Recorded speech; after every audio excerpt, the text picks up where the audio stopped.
Sheila Areias, boa noite. Seja bem-vinda.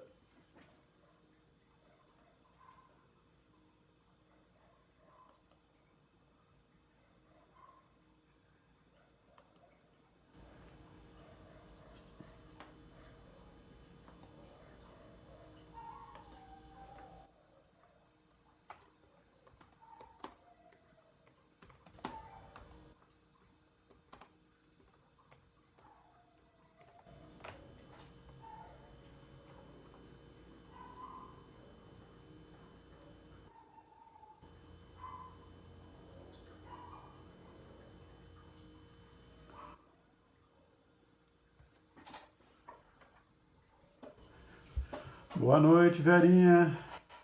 Estamos aí, distante, mas próximos, né, Verinha?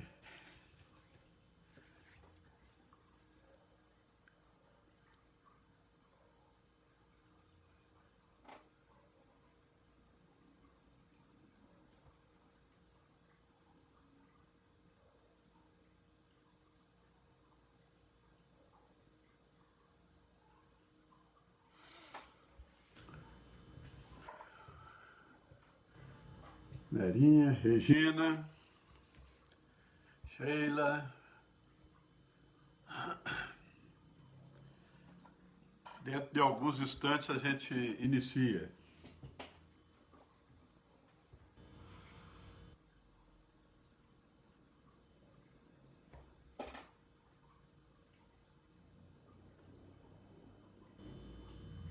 Rafael, boa noite.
Márcio, boa noite.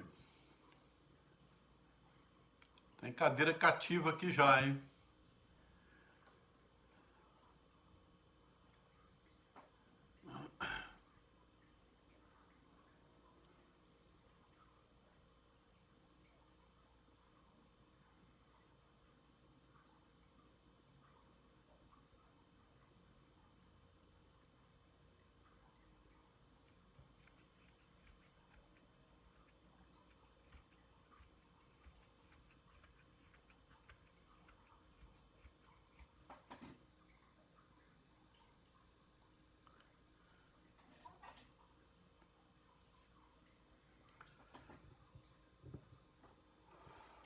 Eduardo, chegou a nossa hora. Meus amigos, boa noite. Sejam todos muito bem-vindos. Michela Fontoura, prazer estar com você aqui. Sejam todos muito bem-vindos. Está na hora da gente iniciar a nossa tarefa de hoje. Nós, do Grupo Guaraci, recebemos a todos com muita satisfação e muito carinho.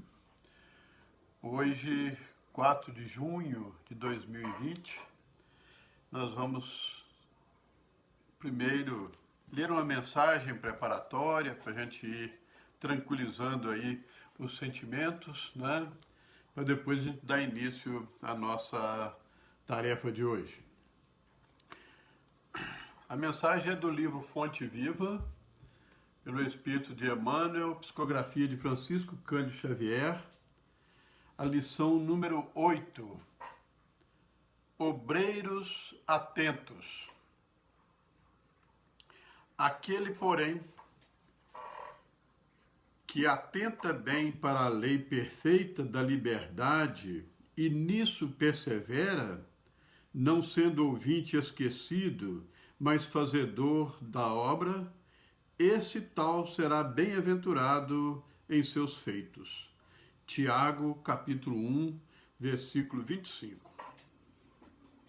O discípulo da Boa Nova que realmente comunga com o Mestre, antes de tudo compreende as obrigações que lhe estão afetas e rende sincero culto à lei de liberdade, ciente de que ele mesmo recolherá nas leiras do mundo o que houver semeado.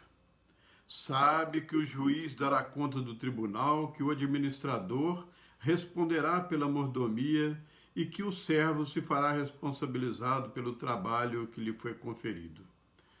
E respeitando cada tarefeiro do progresso e da ordem, da luz e do bem, do lugar que lhe é próprio, persevera no aproveitamento das possibilidades que recebeu da providência divina, atencioso para com as lições da verdade e aplicado às boas obras, de que se sente encarregado pelos poderes superiores da terra. Caracterizando-se por semelhante atitude, o colaborador do Cristo, seja estadista ou varredor, está integrado com o dever que lhe cabe na posição de agir e servir, tão naturalmente quanto comunga com o oxigênio no ato de respirar. Se dirige, não espera que outros lhe recordem os empreendimentos que lhe competem. Se obedece, não reclama instruções reiteradas quanto às atribuições que lhe são deferidas na disposição regimental dos trabalhos de qualquer natureza. Não exige que o governo do seu distrito lhe mande adubar a horta, nem aguarda decretos para instruir-se ou melhorar-se. Fortalecendo a sua própria liberdade de aprender, aprimorar-se e ajudar a todos, através da inteira consagração aos nobres deveres que o mundo lhe confere, faz-se bem-aventurado em todas as suas ações, que passam a produzir vantagens substanciais na prosperidade e elevação da vida comum. Semelhante seguidor do Evangelho, de aprendiz do Mestre, passa a categoria dos obreiros atentos, penetrando em glorioso silêncio nas reservas sublimes do celeste apostolado. Vamos orar, pedindo as bênçãos do Pai para essa hora em que nos reunimos. Jesus amigo, mais uma vez, Senhor, aqui estamos, a comunidade do Grupo Espírita Araci, reunidos ainda que à distância, pelo processo eletrônico, estreitando corações e aproveitando a oportunidade para um pouco mais de aprendizado.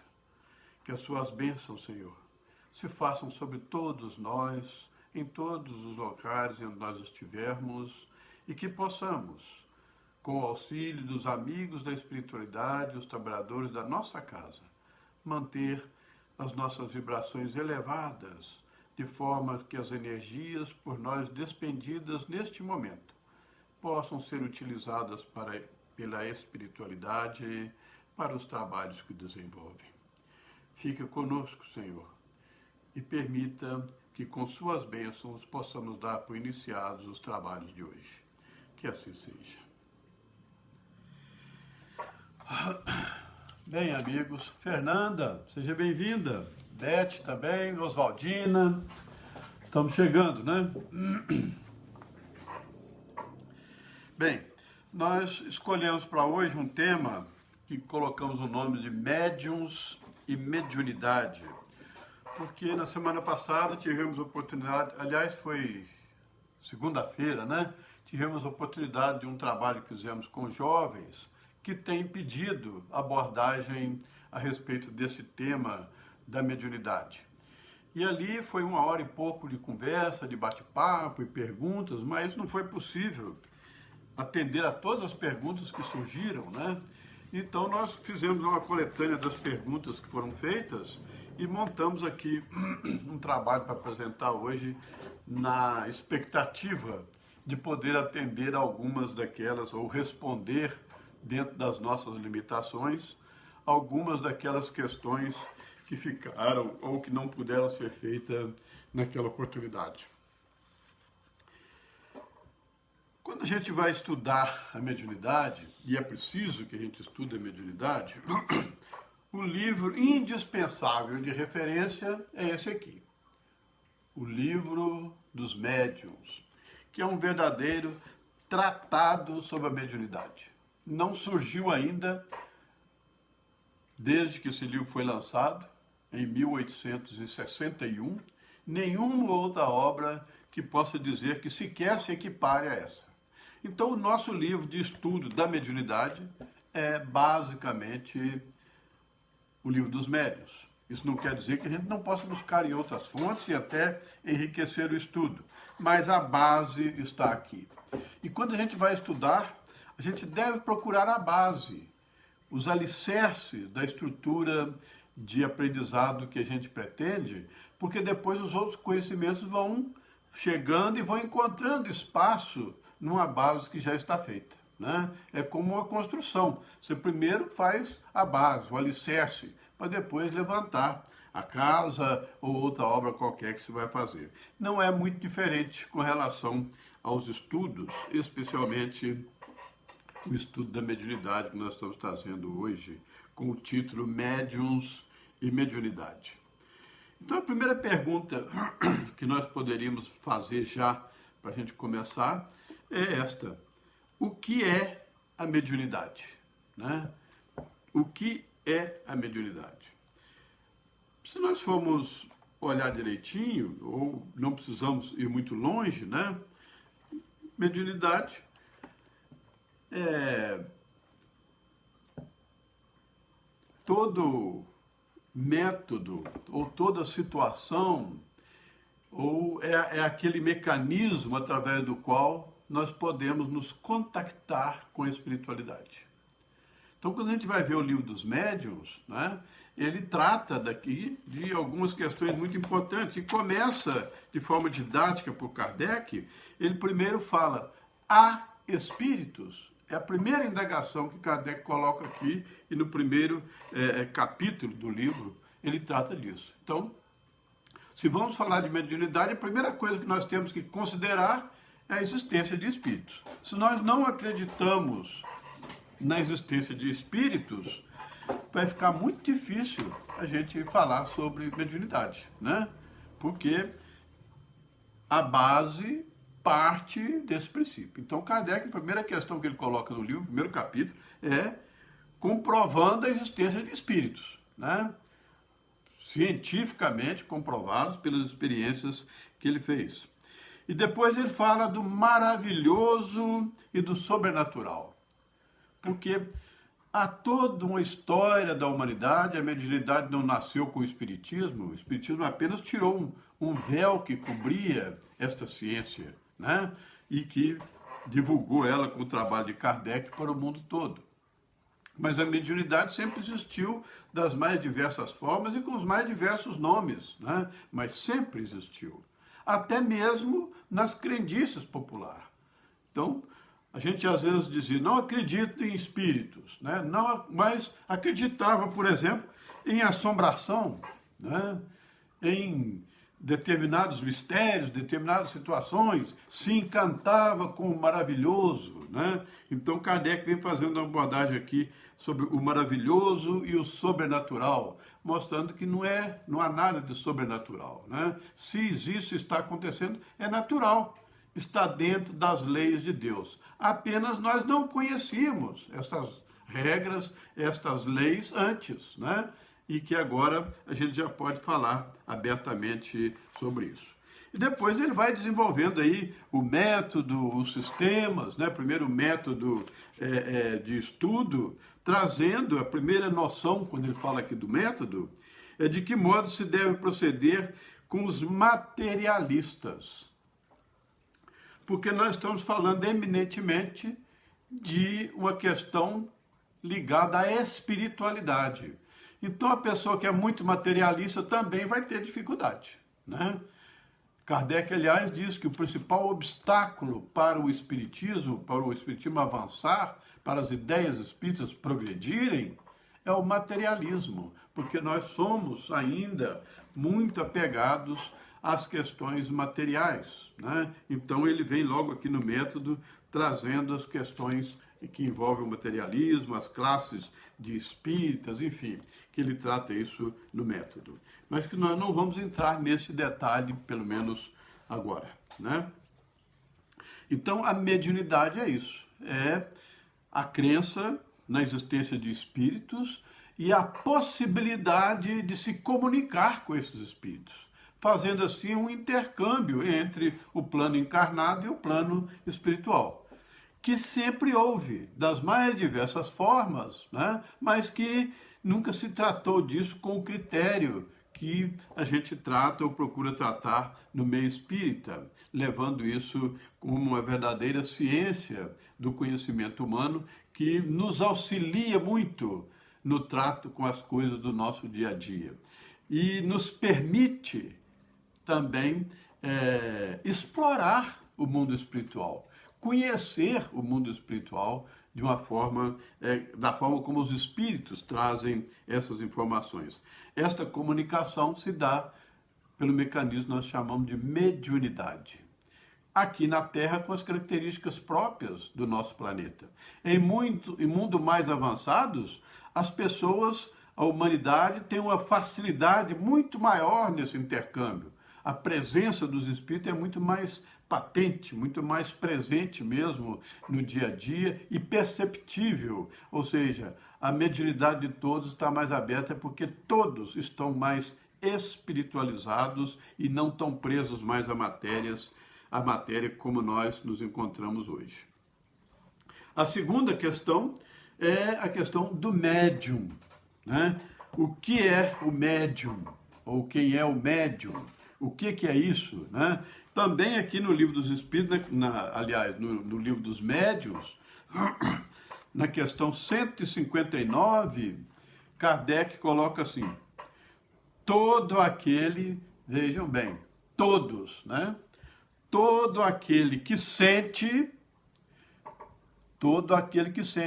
acreditando ou não, aceitando ou não, concordando ou não, mas registra algum sentimento nisso, alguma percepção, né?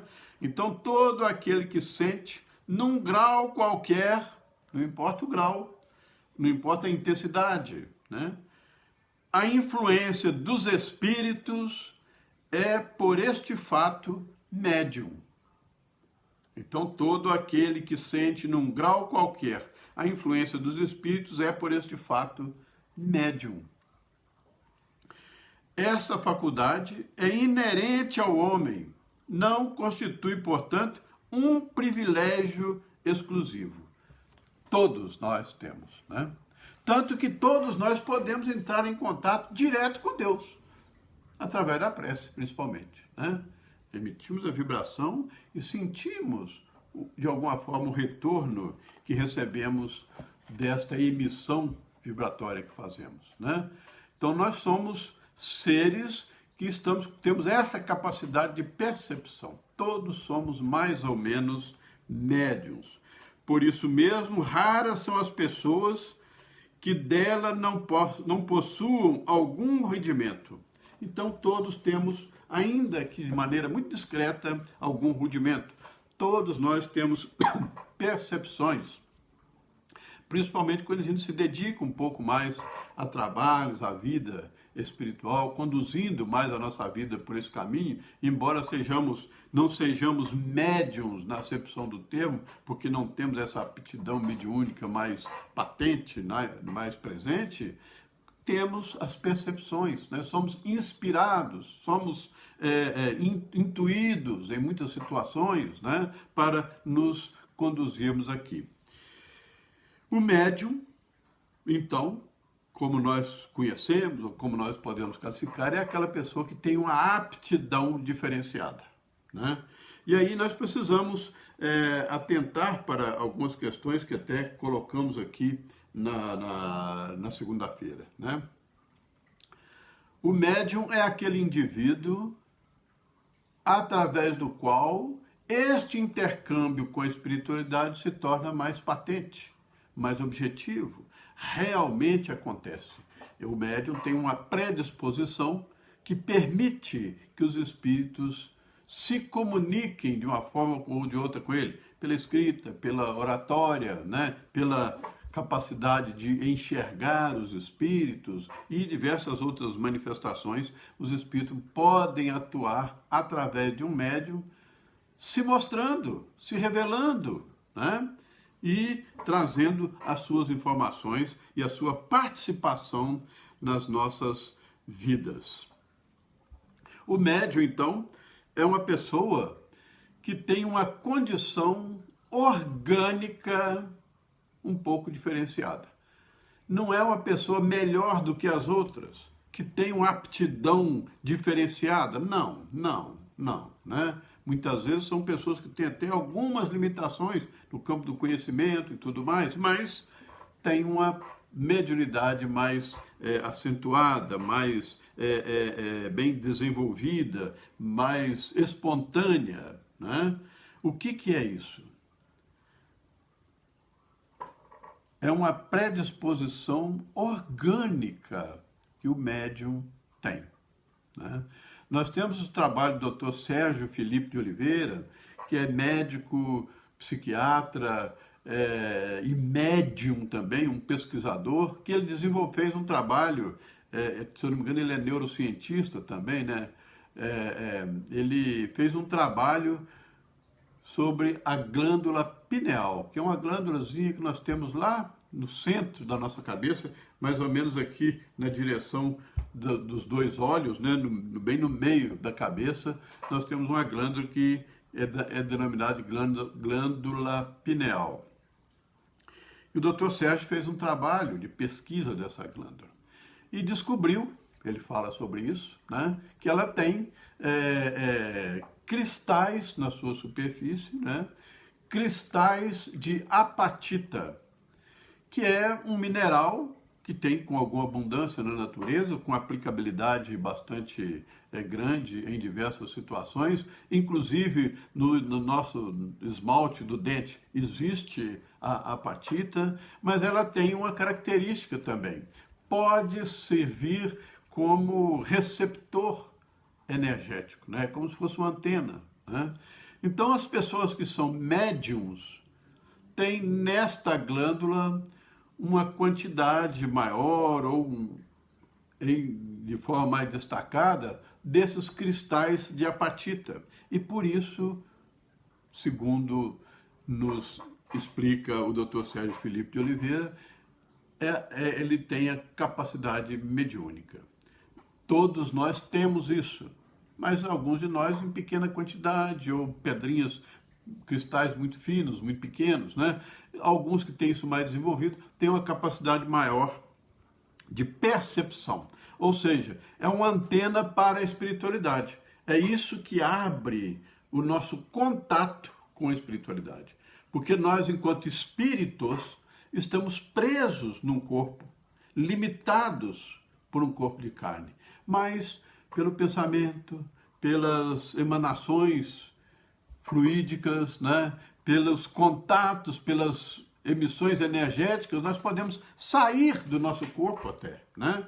E esta saída se dá, o canal se dá aí através desta glândulazinha que para a medicina atual não tem lá grande importância, mas que ela é de fundamental importância para todo o nosso organismo e também para o contato com a espiritualidade. E sem ela, nós certamente não sobreviveríamos, né?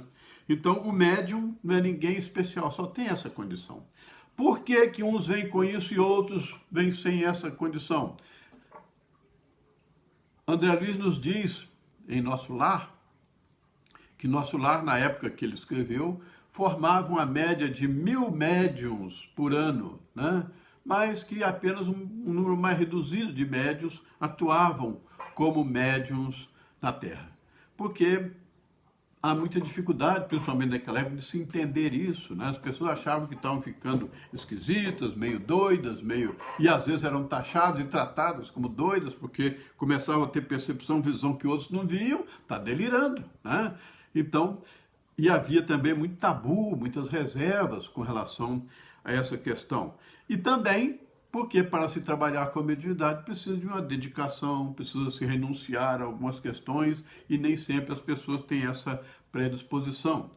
Embora, sendo médium, não quer dizer que a pessoa precisa ser ostensivamente aquela pessoa que recebe espírito e que escreve cartas ou que escreve mensagens ou que tem incorporações mediúnicas nas reuniões de desobsessão, por exemplo, ou médium de materialização. Não, não. Nós podemos ser médiums da vida, né? O médico, quando está lá na sala de cirurgia ou cuidando de um paciente, ele está assistido, né? Está sendo intuído, está sendo inspirado, não tenho dúvida disso. Quanto maior a capacidade do médium e quanto maior comprometimento ele tem com a sua profissão, mais auxiliado ele é.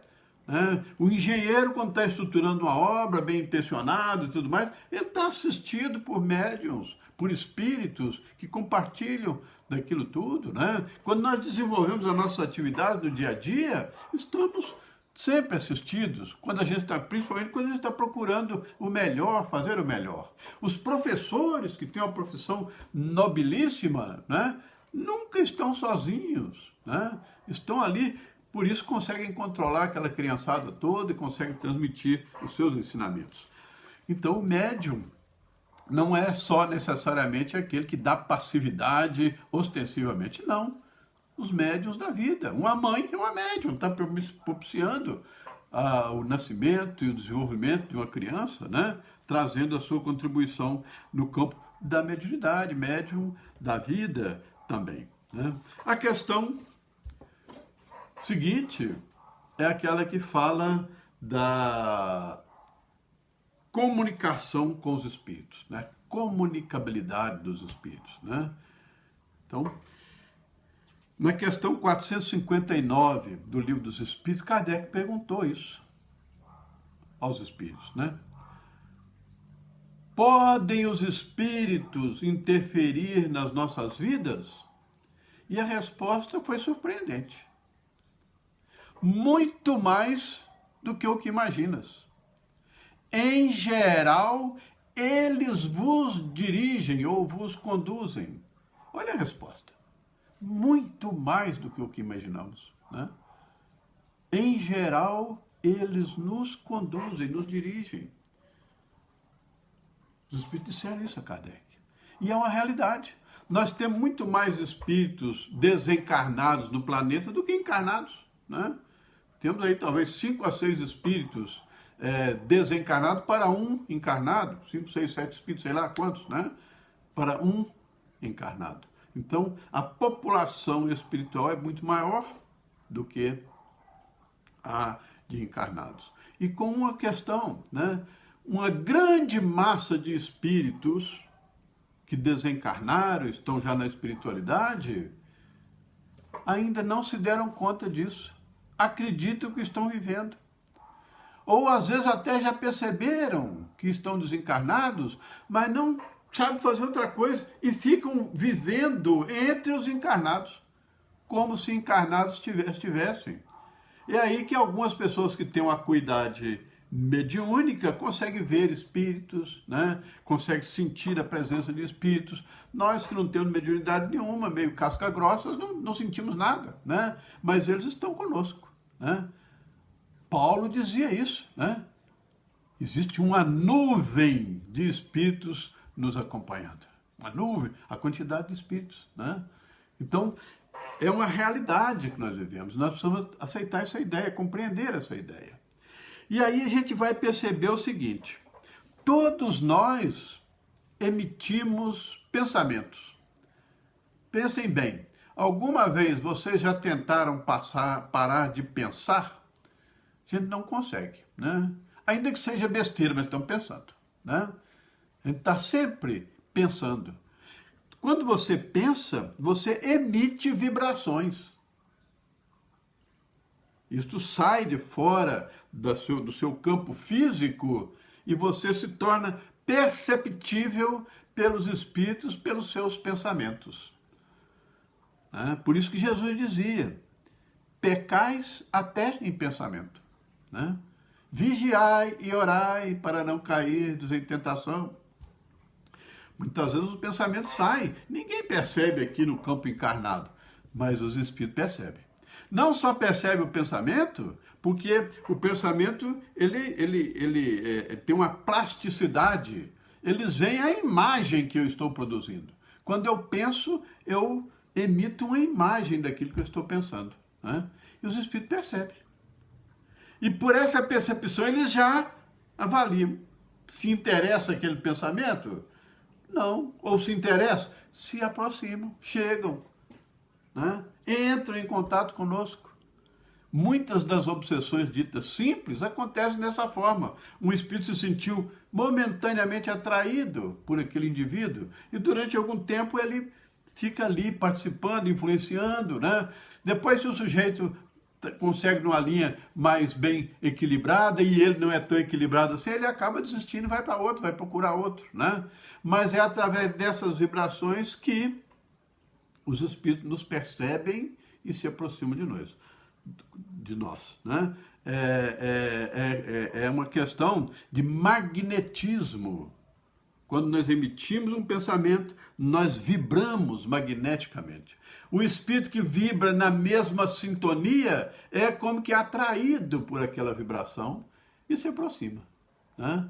E dependendo do caráter dele, das intenções dele, ele pode interferir, né? E dependendo também da nossa capacidade, da nossa rigidez mental, da nossa conduta, dos nossos anseios, a gente pode evitar ou não esta participação, né? Então, é uma coisa muito natural que acontece. E eles participam, por isso que os Espíritos disseram, em geral, eles vos conduzem. Quando a gente vê essas manifestações exacerbadas aí na rua, esses movimentos hoje tão comuns aí e tão sectários, pode ter certeza que tem um monte de espíritos ali alimentando aquela situação. Espíritos desequilibrados, espíritos desnorteados, outros um pouco mais malandros que estão querendo criar tumulto mesmo, né? Usando as pessoas. Porque às vezes a gente vê que as pessoas estão fora de si, né? Porque estão sobre esta influência, ainda que momentaneamente. Então, estas vibrações, uma vez emitida, atrai outros espíritos que entram em sintonia conosco. Ou nós nos sintonizamos com eles, né? De acordo com os nossos campos de interesse. Quando a gente vai lá na televisão e aqui no controle e fica procurando um canal, a gente está fazendo o quê? Estamos nos sintonizando com diversos canais para ver qual que vai ser mais interessante. Quando a gente emite uma vibração, esta vibração magneticamente vai encontrar outras com o mesmo campo vibratório e vai engrossar esse campo vibratório, né? Então as vibrações emitem isso numa determinada frequência em que os espíritos captam essa frequência e da mesma coisa que a onda de rádio, né? Você vai lá no dial do rádio e procura uma estação, né? Vamos lá na 97 FM, né? E eu vou lá na 97, sintonizo com a 97 FM, ouço a rádio perfeitamente, né? Porque eu estou sintonizado com ela. É a mesma coisa que eu faço com os espíritos que se sintonizam comigo. E trocamos experiências, participamos uns com os outros das nossas próprias experiências, né? E é aí que está às vezes os grandes escolhos da mediunidade, né? Porque a maioria dos espíritos desencarnados são como a maioria de nós encarnados, imperfeitos, trazendo ainda muitas mazelas, muitas dificuldades no seu processo de desenvolvimento, ainda trazendo a maldade, a inveja, a cobiça, o orgulho, né? A questão da sexualidade, os vícios todos de comportamento, né? É impressionante, por exemplo, a pessoa que tem o hábito de beber lá no bar, onde já tem uma rotina, a hora que ele leva o copo de cerveja na boca, tem um grupo de espíritos ali, aproveitando aquelas emanações. Então, quando ele deixa de ir, os espíritos, cara, tem que ir ao bar, tem que ir lá, né? Porque nós também queremos a cerveja, né? Então, é um sistema que se cria, muito naturalmente, né? O médium é alguém que está neste meio também, né? E aprende a filtrar, porque o médium tem as percepções, né? E daí os cuidados que ele tem que ter. Além disso, uma das questões também que foi abordada foi a questão do desenvolvimento mediúnico, né? Como é que desenvolve o médium, como é que é isso e tal? Veja bem, nós temos médiums, né, que já são, a gente poderia dizer assim, médiums prontos, né? A mediunidade deles é espontânea, e desde muito cedo já começam a ter essas percepções, sentem a presença de espíritos, veem os espíritos, ouvem os espíritos, conversam com os espíritos, né? Então já há uma espontaneidade, porque eles têm uma acuidade mediúnica, talvez um pouco mais desenvolvida espontaneamente, né? Então, isso permite a eles esta comunicação. A gente precisa entender, então, que a questão do desenvolvimento não é da mediunidade em si, porque a mediunidade a pessoa já tem. Ou ela tem ela mais espontânea, natural, desembaraçada, vamos dizer assim, né? Ou tem ela um pouco mais contida, com alguma dificuldade, pelas características da personalidade do médium, talvez, né? Ele tem ali alguma dificuldade maior para ele permitir o acesso do espírito, ele precisa se concentrar, precisa entrar num estado diferenciado para que aquele espírito possa se acoplar a ele, possa se manifestar através dele, enquanto que outros têm uma facilidade ou espontaneidade maior nesse sentido. São tipos de mediunidade, são tipos de personalidade que oferecem maior facilidade ou não, né? Mas, de qualquer forma, quando a gente fala em desenvolvimento da mediunidade, a gente tem que pensar o seguinte: o que é desenvolver? Vamos pensar de uma forma. Desenvolver é tirar aquilo que envolve. Então, eu tenho um pacote que está embrulhado num papel. Quando eu tiro aquele papel, eu estou desenvolvendo aquele papel, eu estou aquele objeto, né? Estou retirando dele aquele papel. Isso tem um sentido da palavra desenvolver, né? Desembaraçar, né? Mostrar o que tem dentro. Então, desenvolver a mediunidade é isso, é mostrar quem eu sou, mostrar a mediunidade que eu tenho, né? E que ela seja, de preferência, muito útil, né? Então, num outro sentido, o desenvolvimento também tem um outro sentido. É o de fazer crescer, é o de evoluir, é o de tornar-se melhor, mais forte, né? Tornar-se maior e mais forte, melhor empregando a expressão, né? Então, também é um desenvolvimento, né?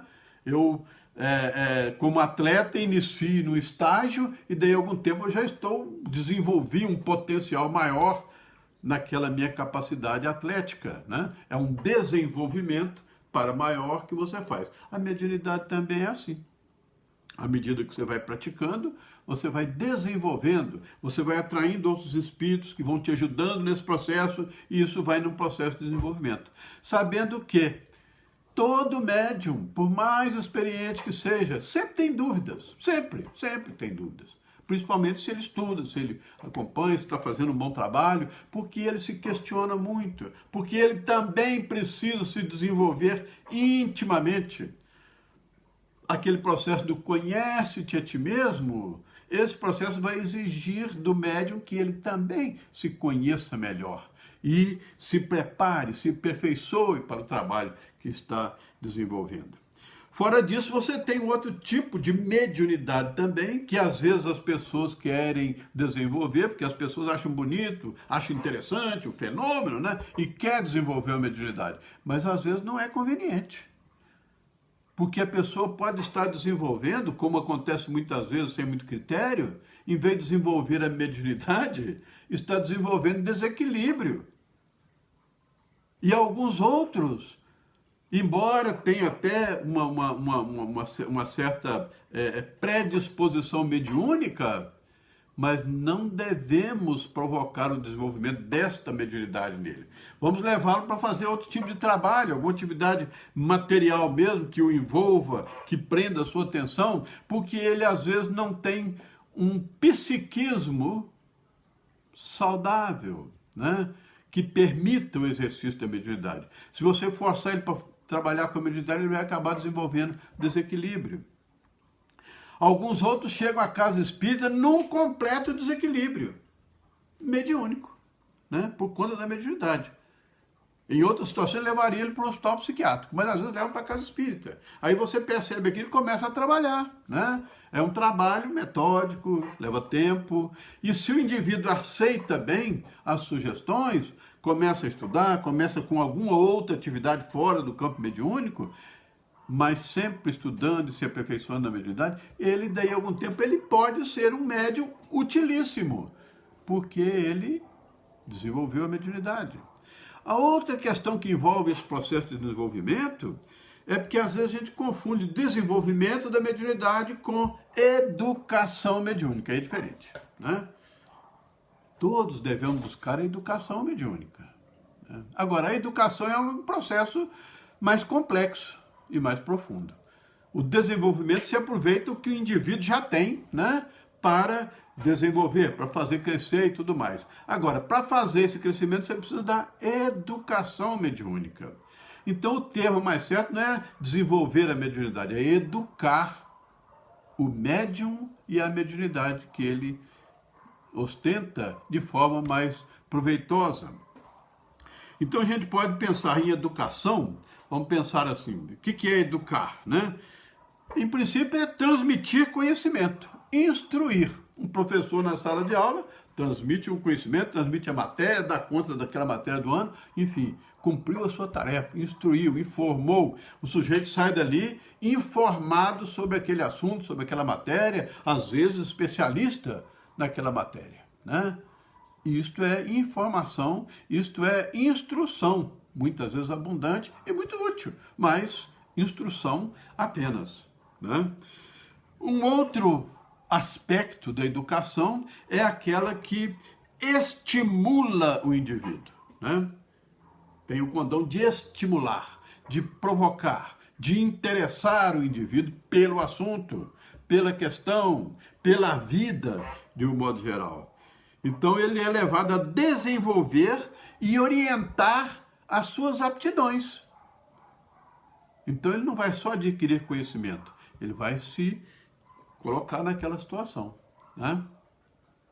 Eu não vou estudar advocacia só para ter o conhecimento das leis e tudo para ganhar dinheiro.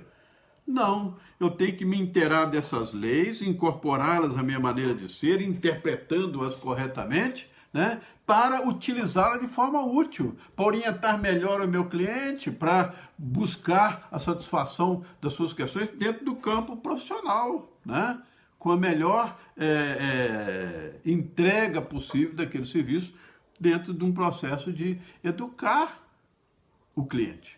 Porque muitas vezes o cliente te procura achando que ele está cheio de direitos, né? Quando não é bem assim, né?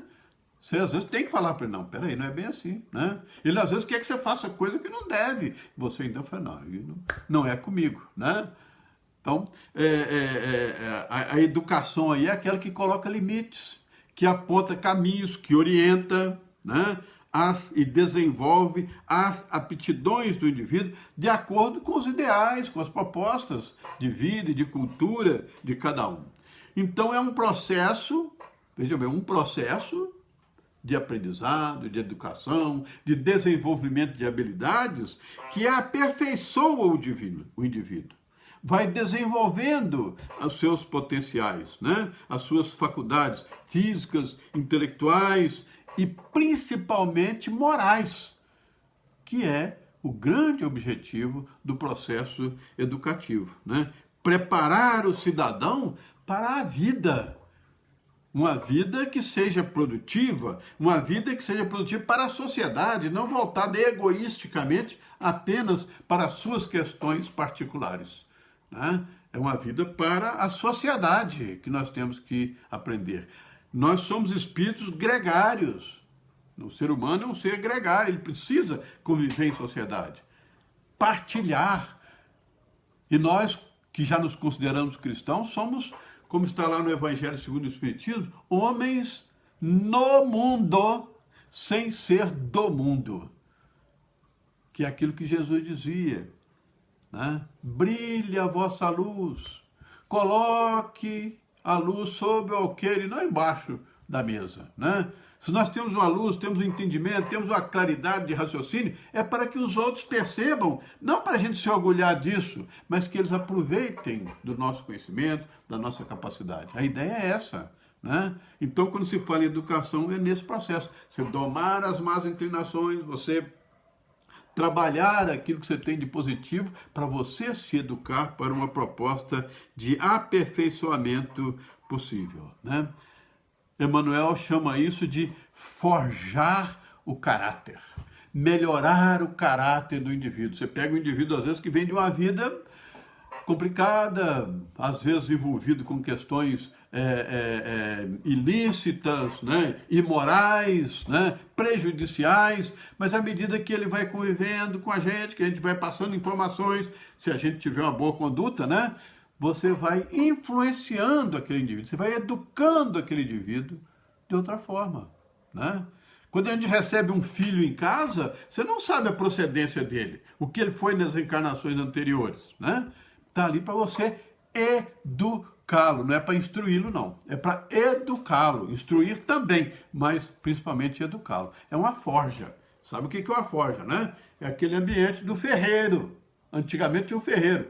Tinha lá a forja dele, né? Que é a fornalha, onde esquenta o ferro, a bigorna, onde bota o ferro ali e vem com a marreta e malha o ferro até dar ele a forma que você quer dar.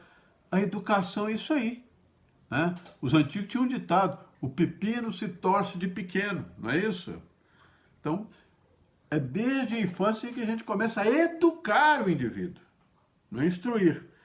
Educar o indivíduo, instruir também, mas principalmente educar o indivíduo, dando a ele a conformação ideal para o seu desenvolvimento saudável, equilibrado e produtivo para a sociedade, né? E finalmente nós trouxemos uma questão que também teve lá passou pelas nossas indagações na segunda-feira, que é a questão 331 do Livro dos Médiuns, né?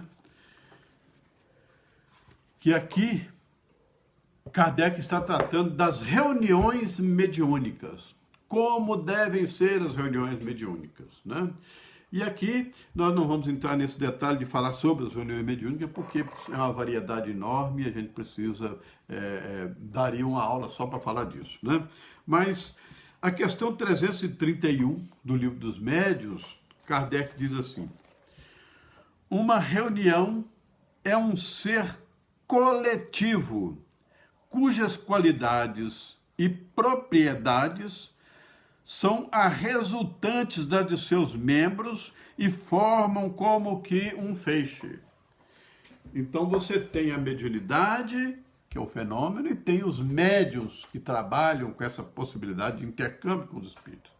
Então o médium vai trabalhar numa reunião produtiva, uma reunião que seja útil, uma reunião que tenha um propósito de ajudar as pessoas, encarnadas e desencarnados, né? Como a reunião de desobsessão, por exemplo, você ajuda muito mais os desencarnados, né? Você conversa com os desencarnados, leva a eles as noções que eles não tiveram aqui e nem estão conseguindo ter lá, né? E você informa eles disso tudo e eles muitas vezes mudam o rumo da vida deles com as orientações que a gente pode dar. Então é um trabalho importantíssimo, né? Outros têm um trabalho de atender aqui o encarnado, o sofredor e tudo mais, né? Mas nessa questão, então, sendo a reunião mediúnica um ser coletivo, então a gente tem que entender o seguinte: na casa espírita nós temos um grupo mediúnico, as pessoas que trabalham com a mediunidade na casa espírita. Isso tem que ser muito bem conduzido, né?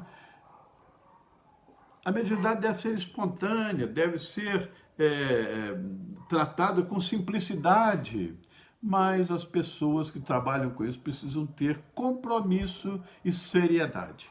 Quando eu falo em seriedade, não é ser carrancudo, não, né? É ser sério nas colocações que se faz, né? Sério no comprometimento com o trabalho, levando ele com alegria, porque tudo isso a gente faz em nome de Jesus. Faz segundo o Evangelho, e a palavra Evangelho quer dizer boa nova. Boa nova é uma coisa alegre, é uma coisa promissora, é uma esperança, é uma ajuda otimista que você pode estar dando. Então esta equipe que trabalha, ela precisa ser, ela é, como diz Kardec, né, ou deve ser, um ser coletivo. É como se fosse uma unidade. Todos estão ali entrosados, em sintonia. Não é que todos pensem exatamente da mesma forma. Não, não é isso, né? Você pode até pensar diferente. Você não deve brigar e criar animosidade com o companheiro porque você pensa diferente dele, ou ele pensa diferente de você, né? É você ter uma capacidade, né, de se harmonizar com os companheiros, estabelecer uma sintonia de vibrações, que aí você, quando emite sua vibração, ela vai se somar com o companheiro do lado e com o outro, numa mesa mediúnica, né? E forma uma atmosfera fluídica, harmônica, com a sintonia perfeita, que os espíritos podem trabalhar com muito mais precisão. André Luiz, numa das obras dele, mostra isso, né?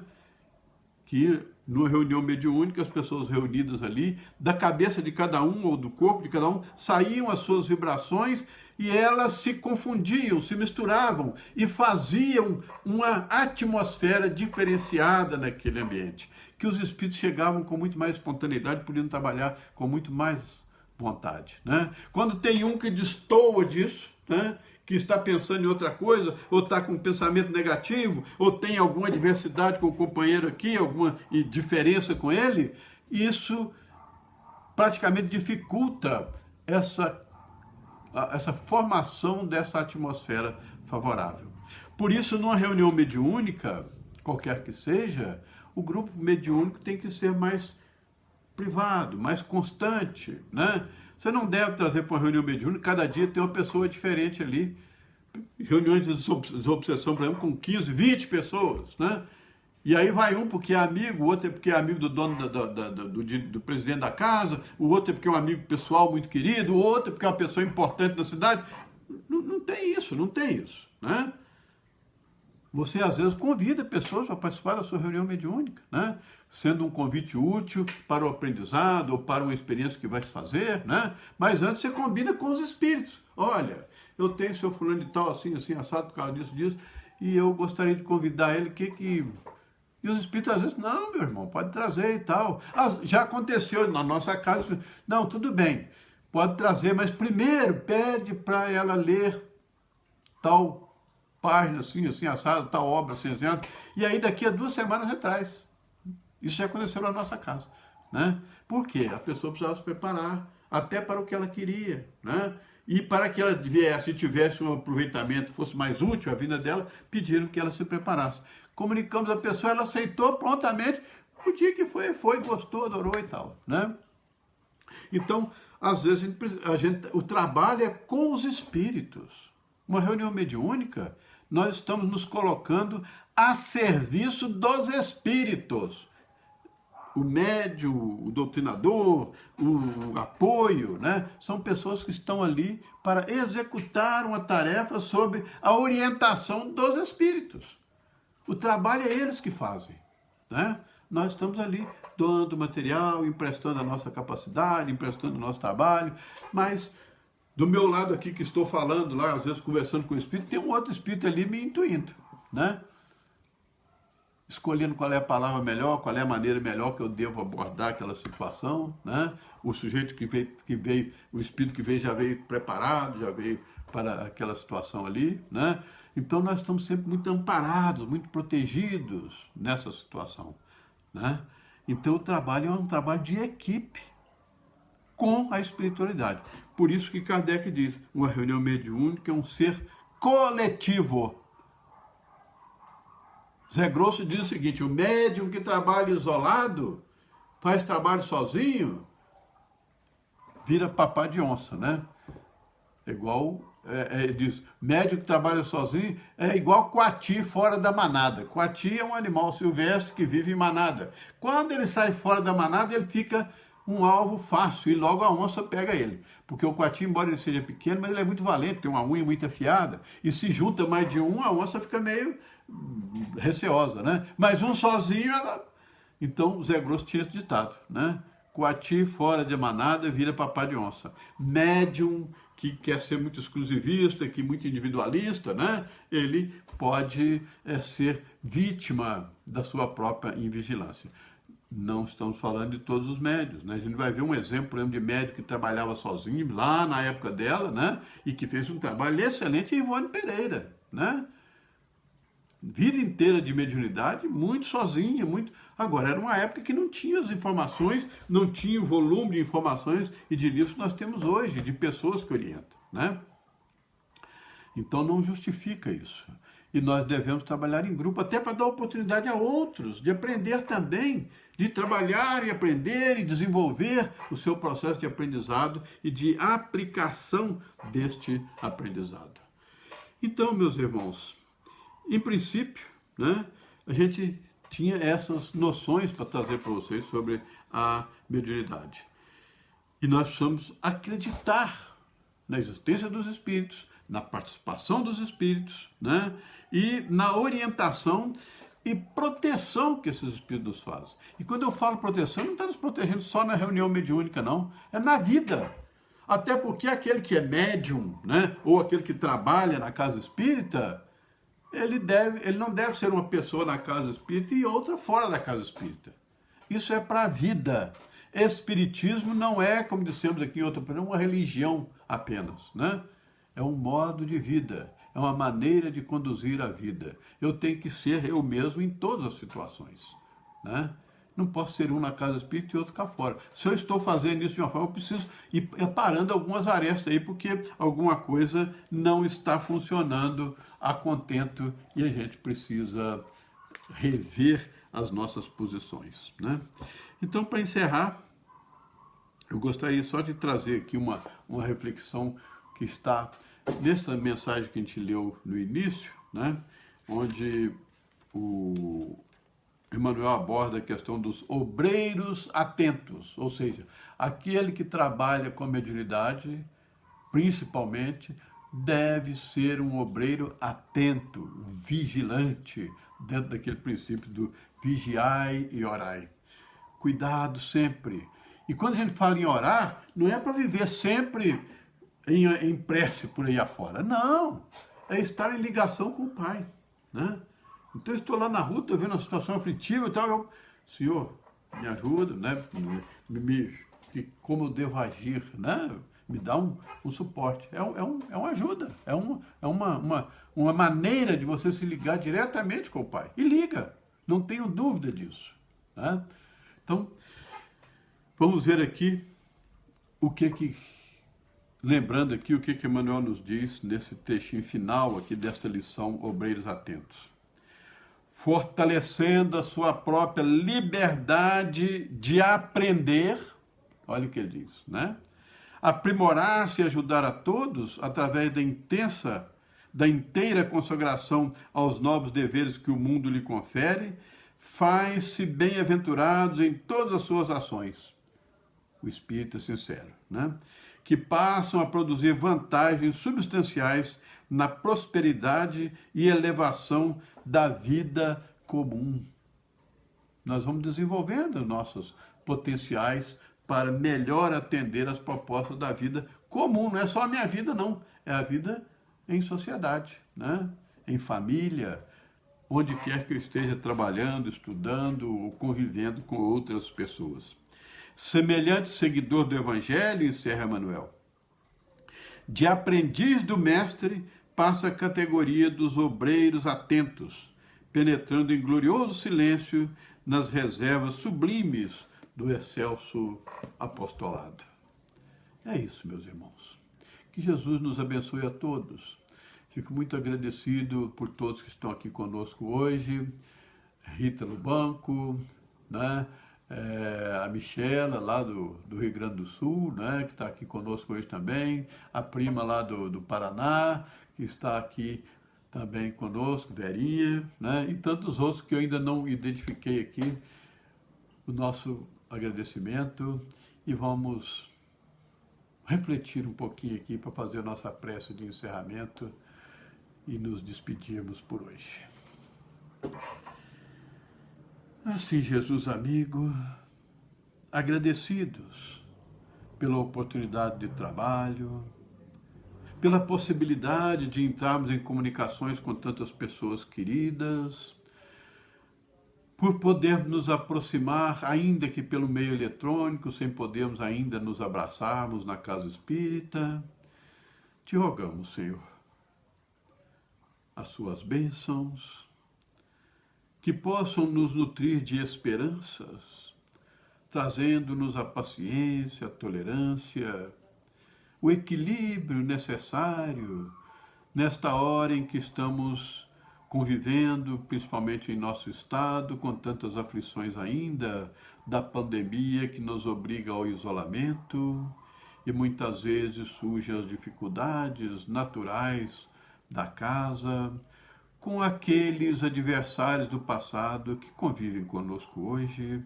e que possamos aprender cada dia mais nesta convivência, não apenas nos suportando e nos tolerando, mas aprendendo a nos amarmos uns aos outros, porque é isso que o Pai Maior espera de cada um de nós, que nos amemos uns aos outros. Obrigado, Senhor. Que as suas bênçãos se façam entre nós e que possamos, assim, dar por encerrada a reunião desta noite. Que assim seja. Uma boa noite a todos, muito obrigado e até a próxima.